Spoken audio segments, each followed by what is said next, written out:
It's time for Shit We Don't Know About with your hosts, Drew Linsalata and Mia Voss. This podcast has everything: conjecture, sarcasm, conspiracy theories, tangents, rants, and more. And now, coming to you from an undisclosed location, somewhere between the crematorium and the dildo shop, here's your hosts, Mia and Drew. Drew. What up, Mia? Drew. Barbara Drew. What's my real name? Mel Diane Voss. Co-host Mel Diane Voss. Featuring. Yeah. So I recorded the trailer for this. You haven't heard it yet, but just so you know, the location is between the crematorium and the dildo shop. And you thought it was what? For some reason, as it was in my head, because we had the same identical idea, thinking about what the intro should be of this podcast. But for some reason, when it was in my head, it was the donut shop. I don't know how I turned dildos into donuts, but you know what? If you could do that, that's some sort of alchemy right there. It's completely new version of alchemy. Absolutely. There's water to wine, metal to gold, and there's dildos to donuts. Dildos to donuts. That's really the top level of alchemy right there. That's when you know you've reached like ninja level, 9,000 level right there. Yes, and I double dog dare you to say, I'll bet you dildos to donuts that this is going to be a really great show. Oh, I might have to use that because I use dollars to donuts a lot. I may have to modify that and just see if people notice. And see if it goes. What? What did he just say? It's like the meow part of what's that show? The Super Troopers. Meow. Did you just say meow? Did you just say dildo? Anyway, this is shit we don't know about. Mm-hmm. Volume 1 or 1A, because we did one of these already. Yeah, we did our famous 4 seasons total landscaping extravaganza, which went over. Speaking of dildos and crematoriums. Yeah, that's where it came from. And if you guys haven't seen that, we'll have to post it as under shit we don't know about. But it's episode something of me as shit we don't talk about. I don't know which one it is, but it was good. Yeah, we definitely were very inspired. So the whole idea of this show is inspired by what we think are the fucking hilarious side conversations that we have constantly. And I'm like, oh, dude, why don't we just start a show? Come on now. Yeah, we'll do it like once a month whenever we kind of think of it. And like, if you guys want to follow along, that's cool. But we're going to do it anyway. I'm just warning everybody. I'm doing it anyway. So if nobody listens, you know who's going to listen? There'll be like 3 people will listen. Hillary will listen. Heather Coleman Voss will listen. Charlie will listen. There you go. That's our audience right there. And if it was just the 3 of them, it's all good. It's all good. That's enough. Don't be a size queen. We got listeners. We got 3 listeners, man. It's all good. Well, we each have podcasts with listeners already. We don't need It's a combination of shit. Yeah. No, we don't. We need an outlet, and it's going to be a combination of shit we don't talk about combined with shit. Shit we don't know about combined with shit we want to talk about. Right. And right now we are looking at an auspicious day, which is the first full day of the rest. The rest of this administration. Yes. The first day. What did you say before? The first day of the New World Order. It's first day of the very first full day of the New World Order. Those of you and being triggered. My other comment is, listen, if you didn't vote the way that I did, don't at me. Don't at me is going to be, I think, something we repeat often around here. Don't at me. That's what the kids say. Yeah, don't at me. So, we'll just kind of talk about whatever we feel like talking about as it goes and crack jokes and get maybe serious sometimes. Who the hell knows? But there's always stuff to talk about. And this is just, like you said, hitting the record button on, me and I will get on a call to actually take care of some business because we produce Mia's podcast. And so we're constantly working together. And, we'll have 5 minutes worth of business to do that turns into a 45-minute phone call because, hey, did you catch so-and-so? Did you see that tweet? What is going on here? So might as well record it. It's a ping pong back and forth of information, incredulous, outrage, mainly humor though. That's usually us just finding humor in a lot of weird shit. Stupid memes, like old TV references. Exactly. We're going to bring Mrs. Roper back into this. I'm going to tell you right now, if you're listening, and hopefully you are, somewhere in this episode will be a reference to Mrs. Roper, and you're going to see where it comes in.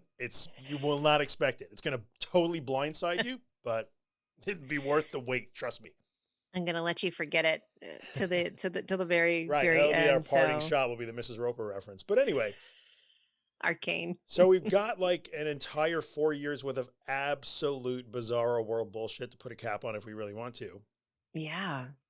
It's like Seinfeld when they had the bizarro world of the flip side of it, but it definitely feels like I've now started to poke back a little bit in the memories because everything's coming up from Facebook of on this day 4 years ago, and Yeah. we'll talk about your experience of election night, but certainly on this particular day I was actually at the women's march because it was just this uproar. We were still stinging from the grab 'em by the snatch reference. Yeah. Because snatch is so much cleaner than saying the other word, right? Oh, yeah, much better. Much more refined. Everybody knows this. I think Emily Post laid that down in her the last edition of her book. When given a choice, always use the word She snatch. might actually interchange it with twat, but that's okay. Anywho. That's the British version.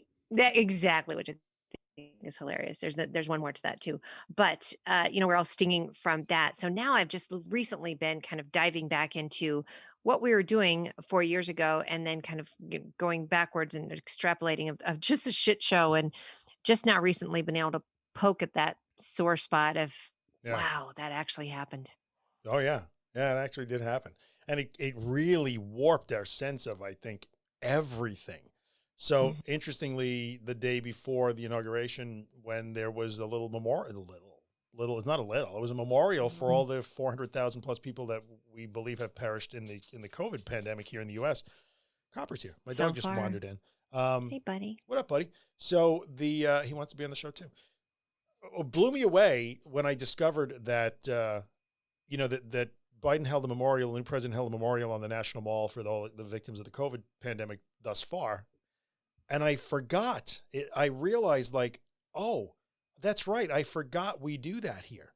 I forgot that when there's a national tragedy, a leader acknowledges it and honors the dead and reflects on it and tries to offer some words of wisdom. I forgot. How crazy is trigger alert for some folks, but this literally does feel that there's the ending of an incredibly abusive relationship. And we are all so fucking twitchy and somewhat cringy and incredulous is going to be the word of the night. Big drinking game here, folks. Get ready for it. But to these things that are normal, that are kind, that right. I forgot. I literally caught myself thinking, oh yeah, that's right. 400,000 people have died, and we would normally want to do something to mark that and understand the impact that it's having. So that was a strange realization to me. And, look, I might be a slightly cynical kind of dude. And the last 4 years really changed my perception of what we do here. Oh yeah, we used to do that. That's right. And we should do that again. Yes. We should probably do that. We've had about 72 hours of, oh, that's right. Oh, that's right. Yeah. And so the first press briefing last night after the inauguration, I was like, oh, that's right. The president doesn't usually treat the free press as enemies occupying the White House. I forgot. Oh my God. It was just weird to have her come out. And then today was Dr. Fauci. We can talk about that as well. Yesterday was just this, this day of kindness and all these incredible things that are happening. And we have of course, we have a couple good memes coming out of it. Oh my God. Let's talk about the Bernie memes, the meme worthy day, the Bernie memes. We got to do it. We're just going to skip right to it. So good. I wish we could probably just spend an hour just as a slideshow with sappy music and Green Day. Exactly. Put Bernie all around the world. And I hope that today he is laughing and enjoying that. Hopefully he has a good sense of humor about it. Spectacular. The internet as a collective sense of humor is sometimes just uplifting to me. It is, and it's amazing. We haven't seen the power of it used for good in a while. Right. There's been these terrible memes of these horrible things that have come out of this presidency, whether it's him or his cabinet or right, crazy or stuff, Giuliani or melting and the whole thing. But we were joking before though that Bernie Sanders, since the first time I've heard him talk, he sounds like the anteater. Oh, the blue anteater. I love the blue anteater. Yes. From the Pink Panther. He does. And I don't know, the geniuses that decided that anteater should sound like a Jewish dude from the Bronx is beyond me, but it worked. I was a huge fan of Jackie Mason was like, hey. Right.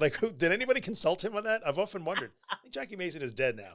but I'm pretty sure he is. He would be about I think he is, 150. yes, but I have a feeling he was probably like, I sound that guy, but I swear to Yeah. God, like you just see Bernie or hear him, and I'm like, now that would be interesting to have him as a president when I literally am like, oh, Anteater's talking again. Oh, he used to talk out of the end of his snout, that thing, just the end of his. I don't know. I don't know. I'm so hungry. Oh my God. Oh, so good. The Bernie memes that I think you said it in another conversation about how he literally, he just showed up and yeah, he's got that coat on too. Like everybody's got their fancy coat and he's like, what? I'm warm. He's wearing the one coat. I think he literally has like one coat, the dude. Yes, the one coat. God bless him. I love him. Like, and the mittens, which have a great story too, but he's sitting there and like the one picture, it's like, hey, I got shit to do. I'm going to the post office too. I just stopped by the post office. Was the best, or I'm on my way. He literally walked into the presidential inauguration wearing a big puffy coat, his knit mittens, and he had a manila envelope with a label on it. Like, so it was like, I got things that I'm going to run past Joe's thing for a few minutes. Like, those are some of the best memes that I saw. Then I got Aaron, they're going to hit the post office, dry cleaning. Like, his wife is in front of the Capitol with the car running, waiting for him. I haven't seen How long do you think this is going to take? Just park here. It's fine. It'll be like 10 minutes. I'll be right out. Like, it was so good. That was not the only thing on his agenda. That was what everybody was saying. Like, Bernie was the one dude had other things going on that day. I'll stop by for a few, and then I got to go, and guys. He literally looked like he was going to tap his watch. Like, are we going to get started here? So good.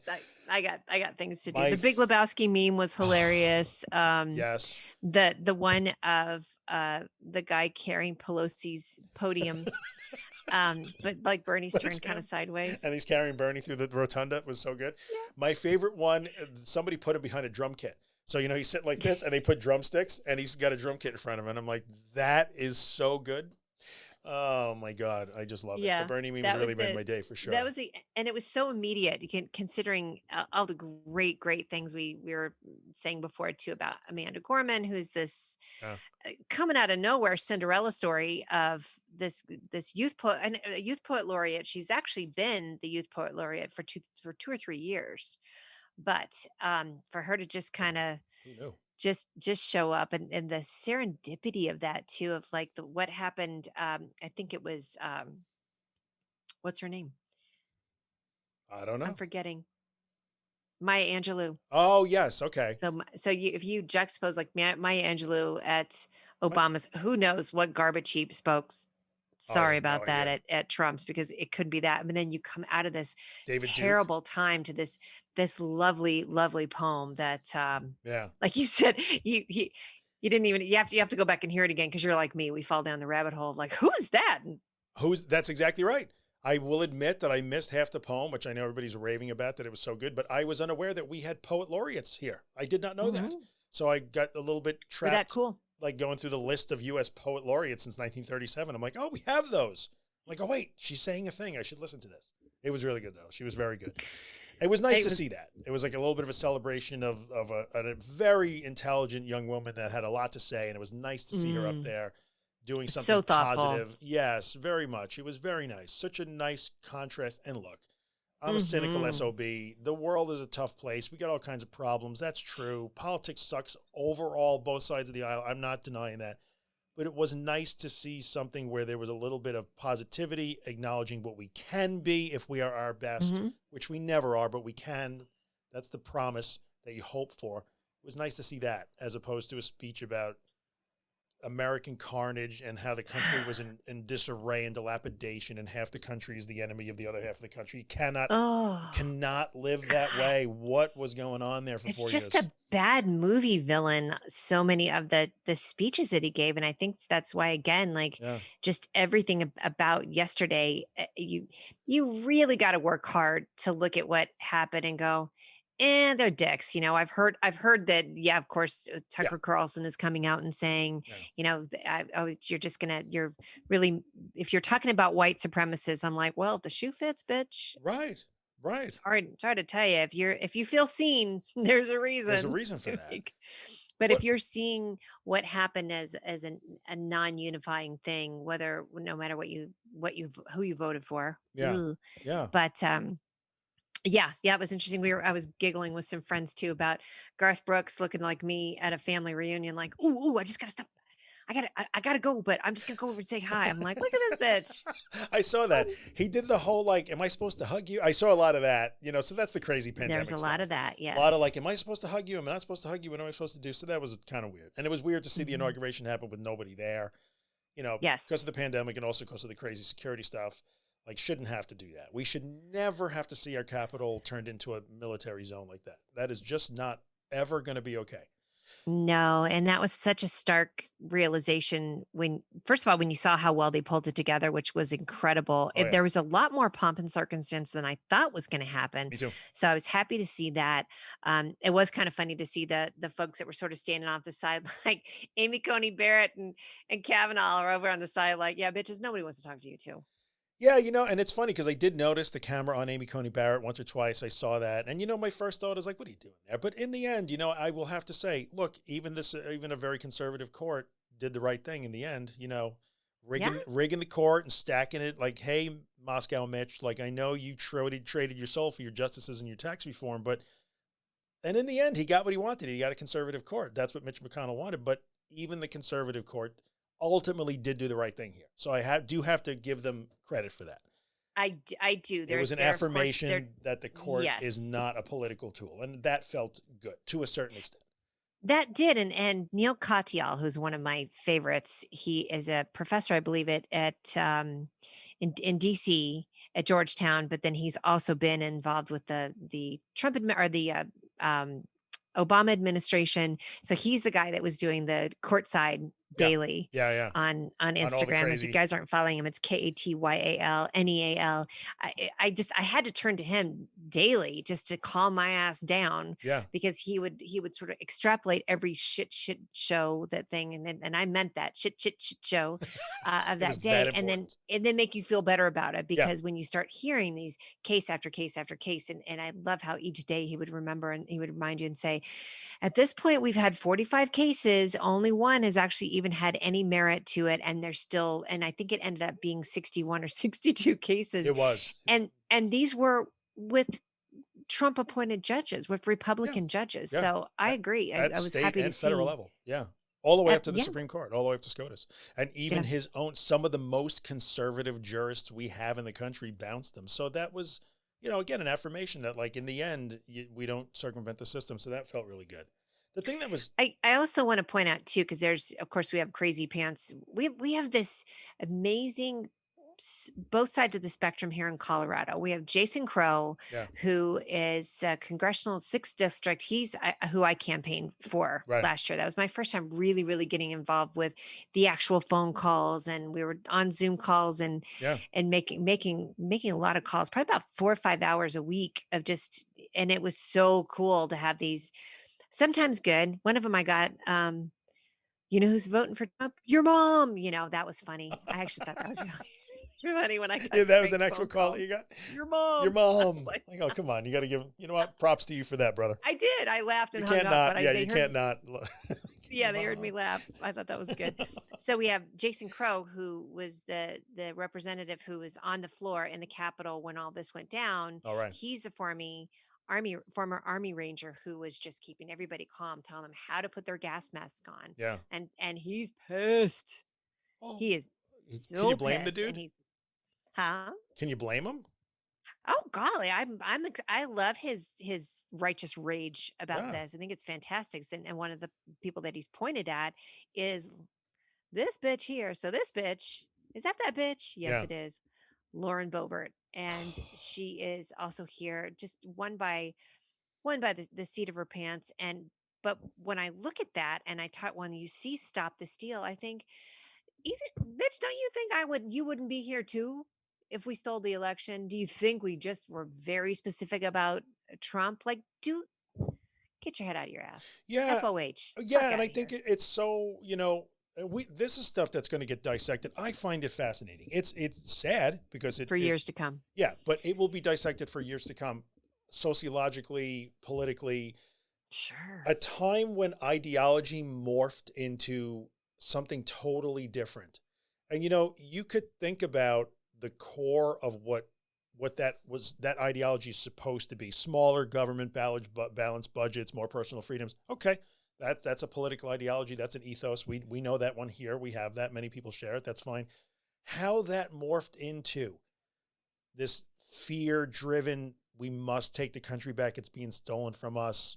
Only one man can save us. And how a political ideology became about one man, I think is a fascinating thing. Like, how did we get there?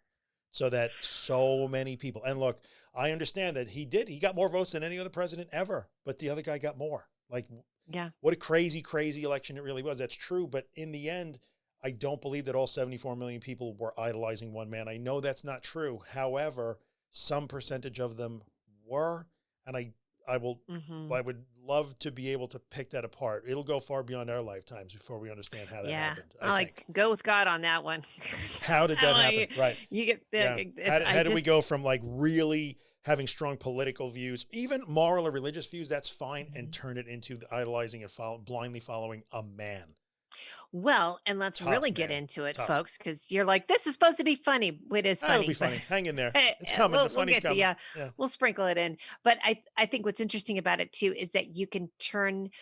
There's so many like memes and golden calf and so much stuff of like how the one that gets me the most is the Christian right. Oh, how they made that fucking leap. I know. Kidding me? It's tough, man. I don't know. I'm never going to understand that. So I'm in a group, a women's group, which I don't do too many of those too, because everybody equally gets on my nerves. So I have to balance it. I'm a unisex gal, but I'm in this group and it's just gone actually delightfully well. And then just out of the blue, and I kept getting these notices because I'm a moderator in the group of like, so-and-so is reporting this thing. And I've never really been a moderator. So I'm like, where am I going?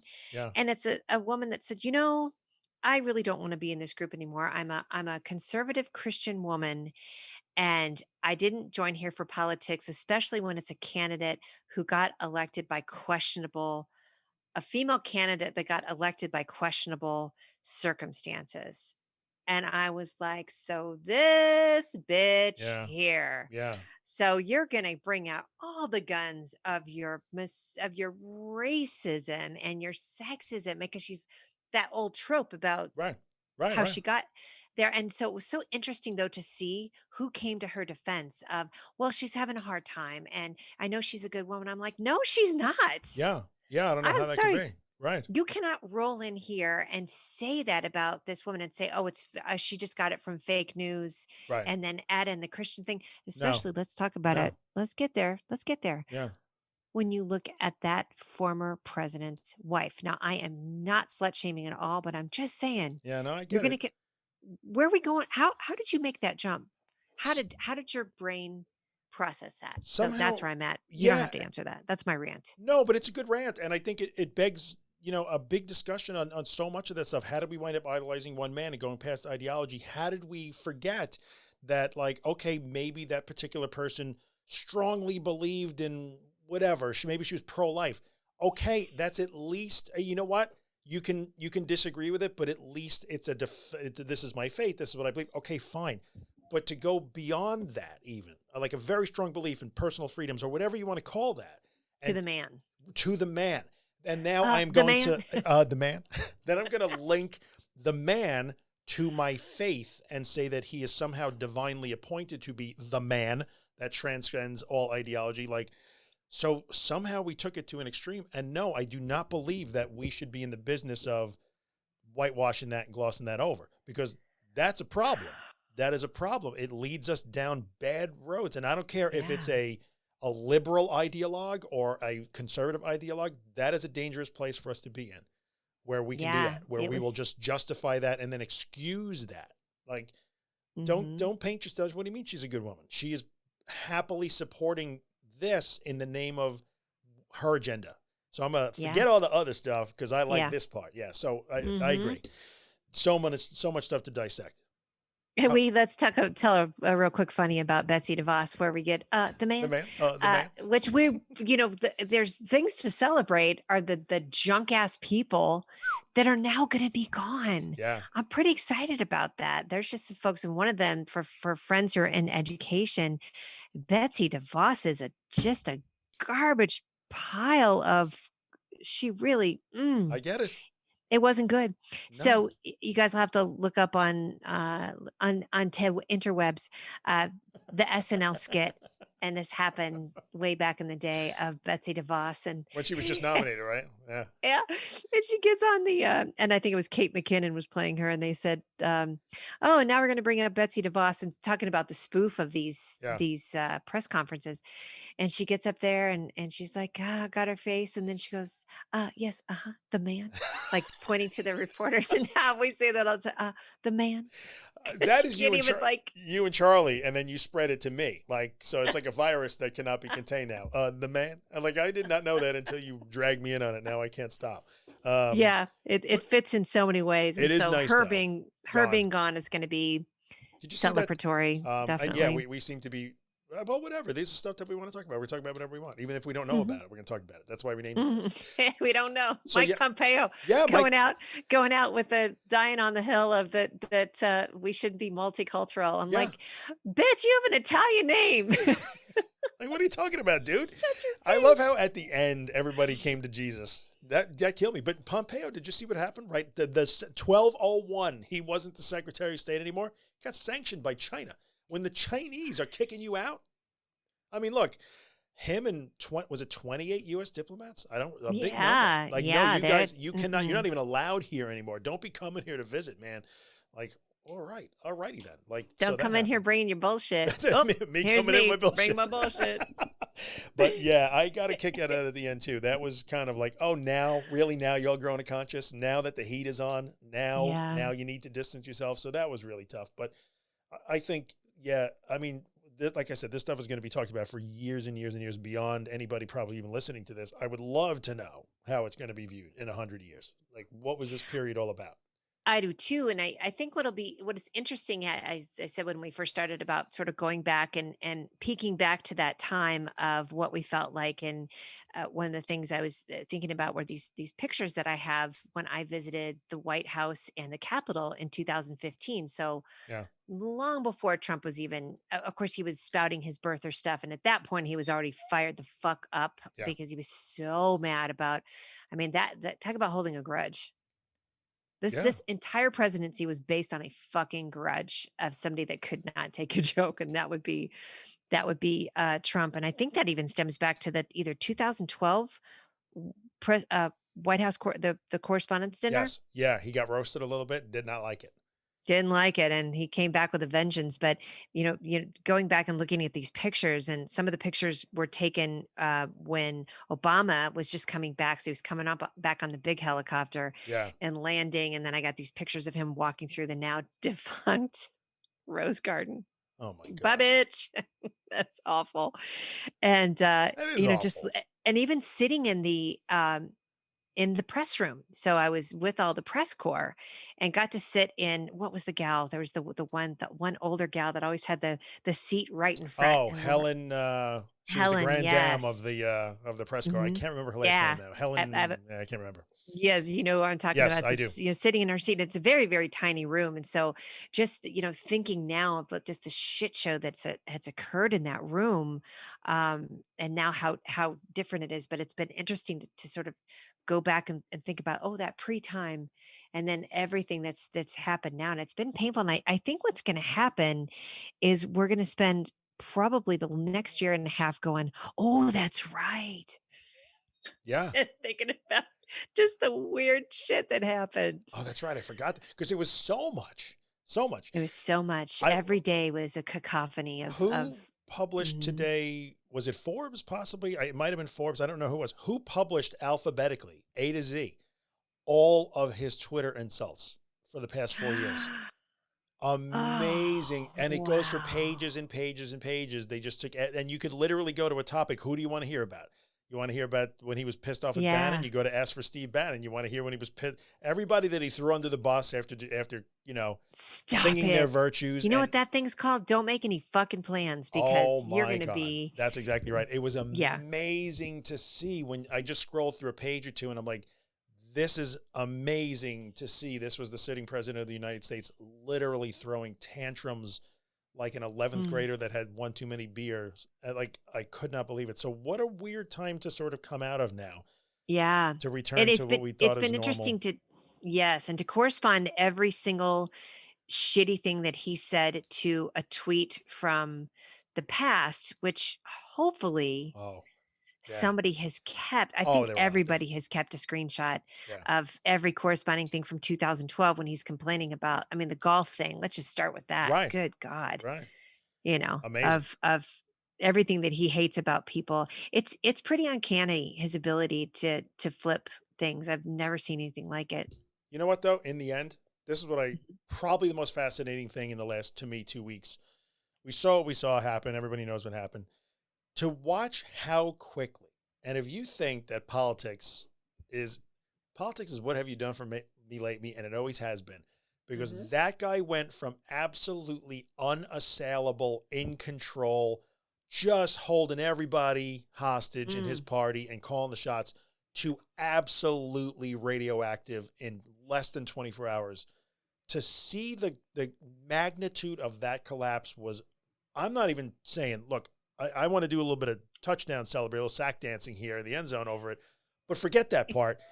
I don't care your politics. That is an astounding thing to see. An incredible collapse of what appeared to be an unassailable position in 24 hours. 24 it was catastrophically fantastic. And the Schadenfreude is, flame out. I have to control it because it's kind of like, you know, eating that really, really rich food. And you're like, nom, nom, nom, I can't just want stop. more. I'm just going to have one. So and then like an hour later, you got a stomach ache. You know, you've gained 2 pounds. Pants are unzipped, you know. You're hating yourself. Yeah, that's exactly what it is.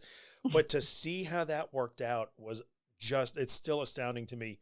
Whether you love him or hate him, it is hard to argue with how quickly the political landscape will eat its own. Without prejudice, it does not matter.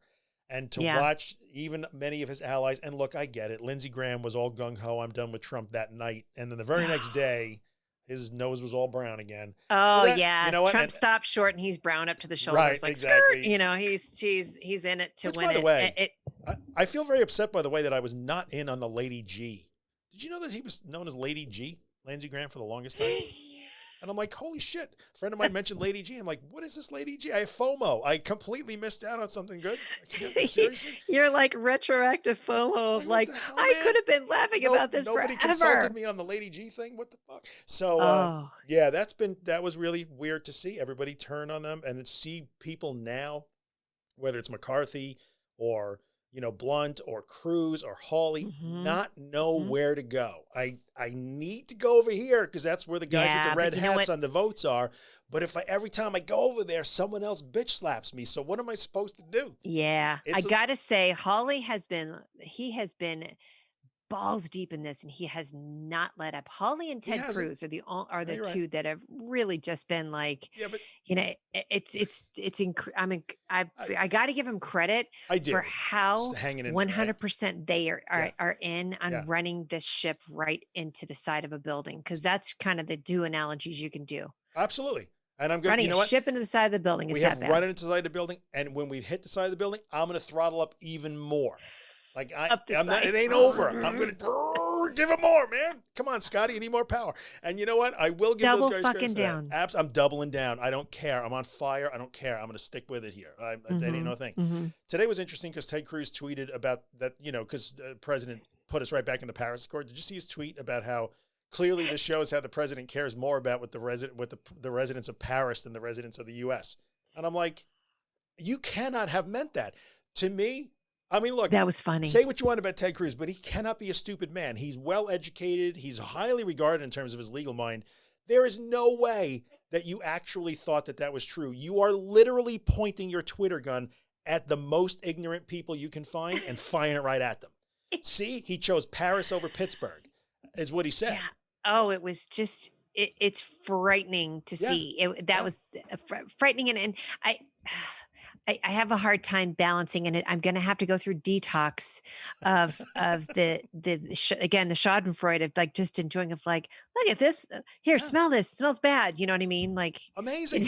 When I saw it, I was like, it was a good example, I think, of knowing that was disastrous. The way this all turned out, and that is a dude right now that is hoping to cling to his political aspirations, and he knew exactly who he was talking to with that. He wasn't talking to me. He wasn't talking to you.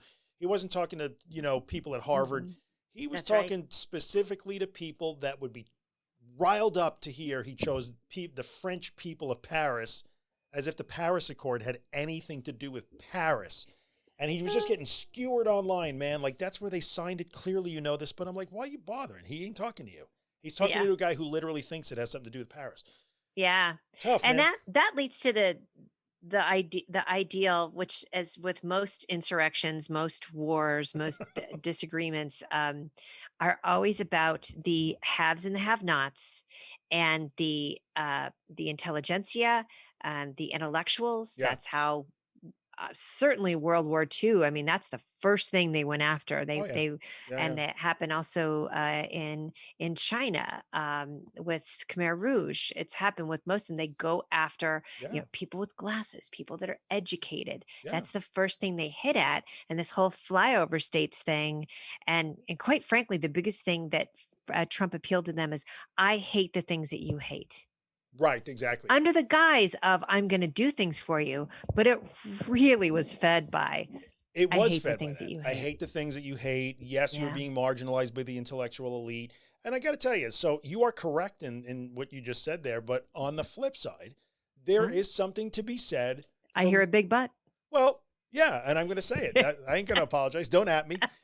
However, I think it is big important. Booty. I like big butts. Go ahead. But we do have to acknowledge that, yes, there is a certain percentage of the population that does feel marginalized by the intellectual elite. Okay, I don't have a college degree. That doesn't mean I'm garbage. Doesn't mean it's better than me. So I get that. We have to kind of respect that point of view a little bit. But it got turned into a weapon, which is a problem. And those people willingly got led along by that. And we're all vulnerable to that to a certain extent. We have to be careful. We have to be critical of what people are telling us. Yes. Yeah. I will join you in that huge butt. Thank you. I appreciate that. And one of the first things that I realized that you're like, wow, how about that, rewind man? the tape. Right. You were right. Right. You were right. Mia is not going to at me. I love it. Do not at me. Do not at me. No, and one of the first times that I heard somebody that was a celebrity cop to it and speak about it was Chelsea Handler. And she was one of the first ones to really, really get on board with this is some fucked up shit, quit her show. Right. Kind of almost went clean dry, although I just love what a hot mess she is. But she was one of the first ones to speak of the idea, which not that it was, she was saying it new, of the flyover states. Right. Yeah. And I was like, what does that mean? And realizing that I too had spent the last 8 years sitting in my little white girl happy bubble of checking the boxes of, Black president, not realizing there's still all this huge underpinnings of shittiness going on. Yes.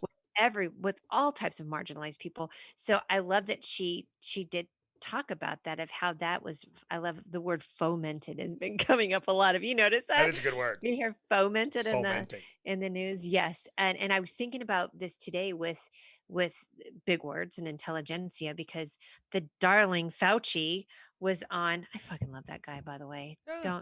Don't speak ill. Get his name out your mouth if you're going to speak ill of Fauci, because he just looks so he just looks so joyous today at the first press conference that he's had since.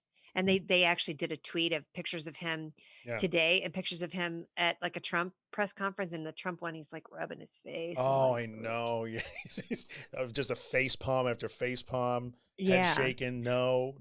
Yeah. But he said a couple words today. And I think now that is the difference, is my mind actually is seeing both sides of it, of like what it's going to look like from both sides. And like even today, the press secretary, she bobbled a little bit when a guy from Fox was he was such a cunt. Sorry. Oh God. Sorry. Everybody. Right. No, I'm not sorry. No, I'm taking that back. We ain't peeping that. But he was just like going at her, and they were calling her testy, which I love that. He would have been called assertive. She's called testy. Right. And talking about Biden, well, he didn't wear a mask here. And I'm like, you know what? Everybody's going to have to step up. They're all going to have to step up. But listening to Fauci today, he was throwing around some big 50 cent words. And I thought, this is where people are going to get they're going to feel disenfranchised, but we Right. got to knock it off. But again, you can start to Get over it. appreciate that. And I understand, like, please stop parading people with degrees in front of me that think they know what's better for me. I understand that. I really can sympathize with that. Except Fauci, because But he is a scientist, and he but he is- nerded out so hardcore. It was so juicy and delicious. Yeah, but instead of addressing that and saying, okay, look, I can understand that. That seems a little tough because you have people on both coasts that are kind of telling you what's best for you, and you feel like you're getting pushed out of the process. I get that. I do. We need to listen to that. But in the same vein, the thing that makes me crazy is you try to have that conversation. We could have had that conversation at a national level and said, well, look, before we start vilifying scientists and experts and things like that, realize what role they play in your everyday life. That rifle you love so much, the weapons you love so much, the automobiles you love so much.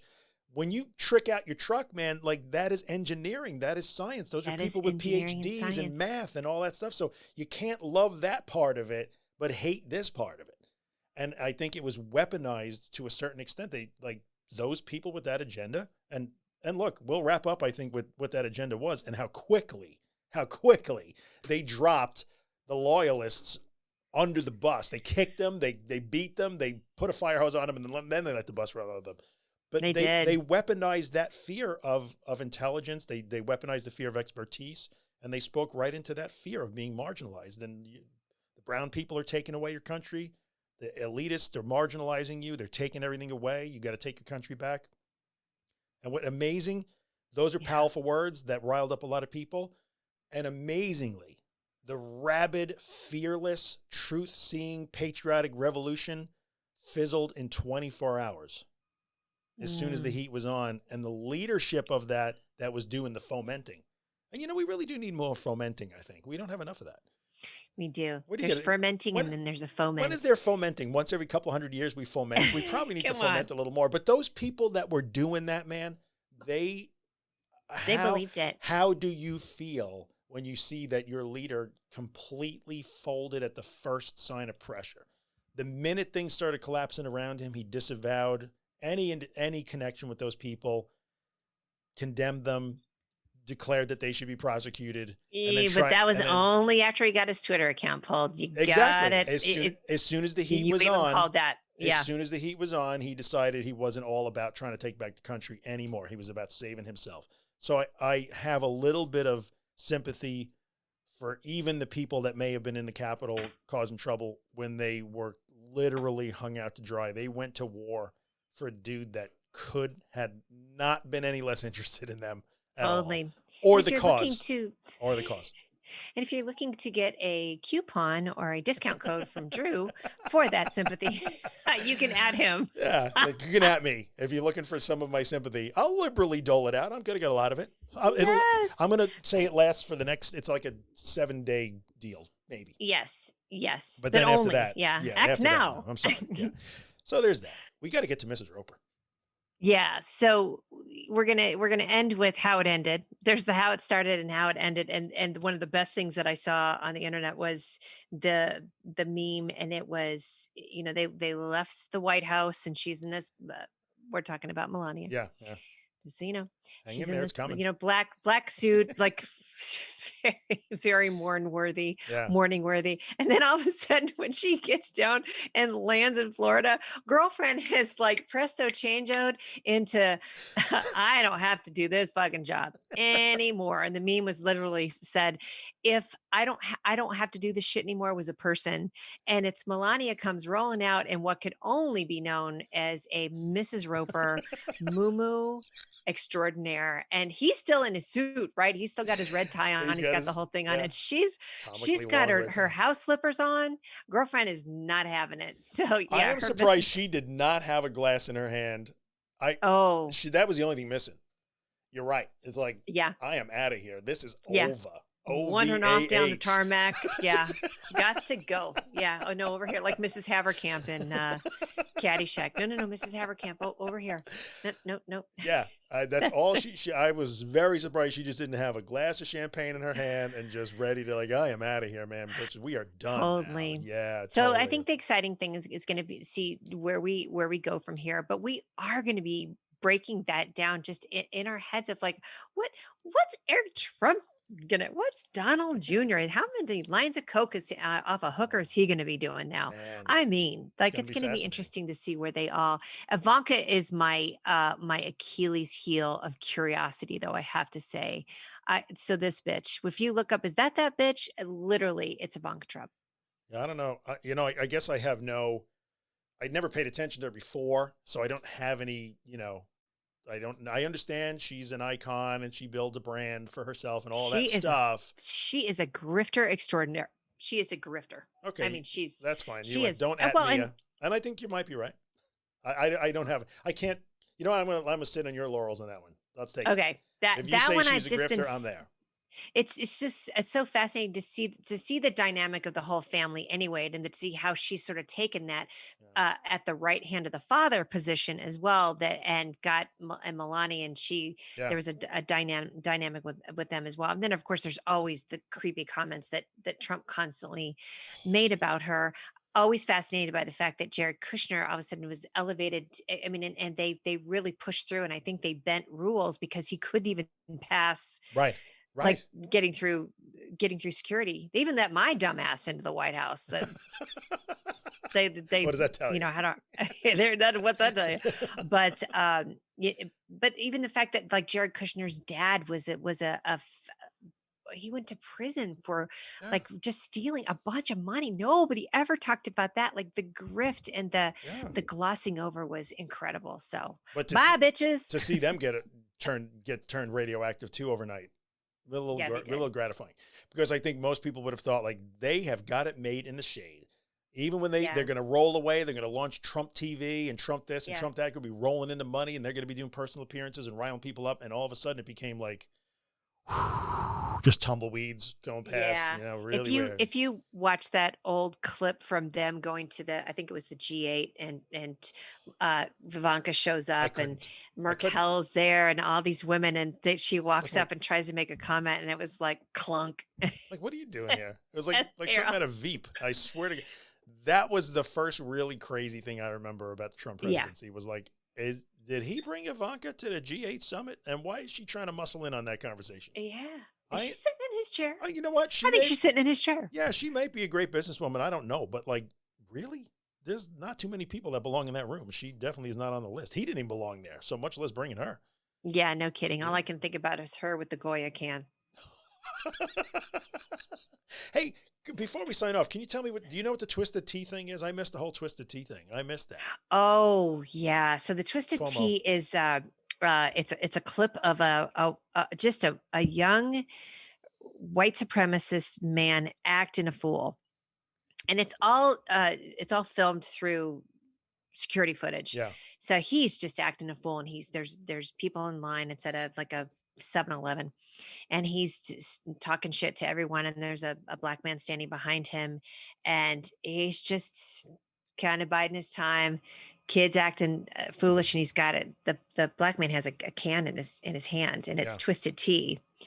And he goes to kind of flip it. It drops, and the white kid reaches his foot out to go kick it, and the guy like Game of Thrones style comes up with the can and is like bam, and just clocks the shit out of him. So that was the Twisted Tea incident. Game of Thrones style. I love it. Kind of like a cat. It was a sight to behold. I have to say, I watched it several times. I'm like, I'll try and find it. That would be filed under, folks. And as you can tell, the more that you watch the show, I'm the one with the potty mouth in here. Drew will swear, but not as much as me. But that would be filed under fuck around and find out. It's going to be a part of the show. Does that have an acronym? That should be an acronym. FOFO. Very good. Very good. All right. We've gone 48 minutes, which is longer than we wanted to, of course. But we did. Wow. Well, we can always cut that out. Hey, tell me about your show, and then we'll get out of here. And then we'll talk about mine, and then we'll get out of here. Yeah. Enough about me. Let's talk about you and what you think of me. What do you think about me? Yeah. So this is a thing that we decided to do together, but we each have our own thing. So Mia Voss, Mel Diane Voss over here, notorious MDV. Shit we don't talk about, which is, look, full disclosure, Helix Interactive, that's my gig. We produce all these podcasts. So like this is our little stable of geniuses. So Mia has Shit We Don't Talk About, which you'll find at miavoss.live/podcast or shitwedon'ttalkaboutpodcast.com. Spell it out. It's all good. Yeah. So that's how you'll find Mia. It's a great show. You should listen. All kinds of good stuff. All the things that we talk about. And it literally is All shit the things. we don't, it's things that need to be talked about more often and more openly. That aren't. And you do such a good job of bringing them all out. So thank you, brother man. Yeah, there you go. So and you were my first guest, and we talked about anxiety, which is what your show is about. Yes, anxiety and anxiety disorders at theanxioustruth.com. Check it out. And if you do it better than I do. I can't hawk my own business, but you got that Helix magic going on. If you want your own podcast, you want to get some. I love how you do it at the end of every show. I do. I'm like, get on over to if you Helix want your very own podcast and don't know where to start, head over to helix-interactive.com. And get you some. That's always my favorite. It's my best part. When we edit those up, I'm like, she's so good. So thank you, Mia. I appreciate it. All right, peeps. Shit we don't know about, Volume 1A. Hang out with us next time. We'll try and go shorter. We'll try and entertain you more. Screw that. We were very entertaining. Very. The whole way And you know what? Bye. That's the tweet. Bye. All right. See you guys later. We're out of here. Bye. This time I'm just going to end the recording instead of the call.